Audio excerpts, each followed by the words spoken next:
I have been dead wrong now for the last literally $200. You know, at 175, Dan Nathan came on the show and talked about how the sentiment had gotten so bad it was worth a look, and he was right. I thought maybe we'd get to 225, 230. That was correct.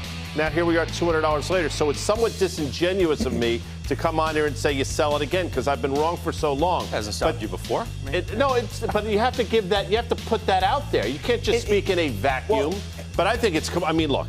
Has it gotten ahead of itself? Without question. I thought that $100 ago. Okay. And with this stock, there's probably no stock where it's more important to acknowledge whether you've been right or wrong, and it doesn't really matter. But certainly, I've been 220. I'll give you. I'll up your $200 wrong. I've been wrong for 220.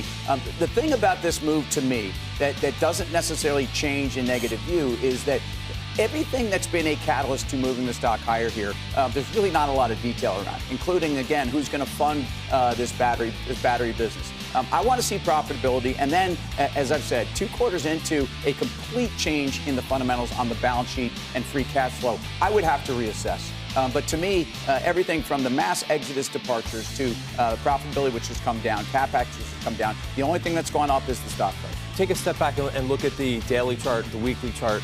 I mean, the stock, as you guys have said, has been trading in a range for a long time. I like breakouts. So has it gotten a little bit too far? I mean, it has really broken out very quickly.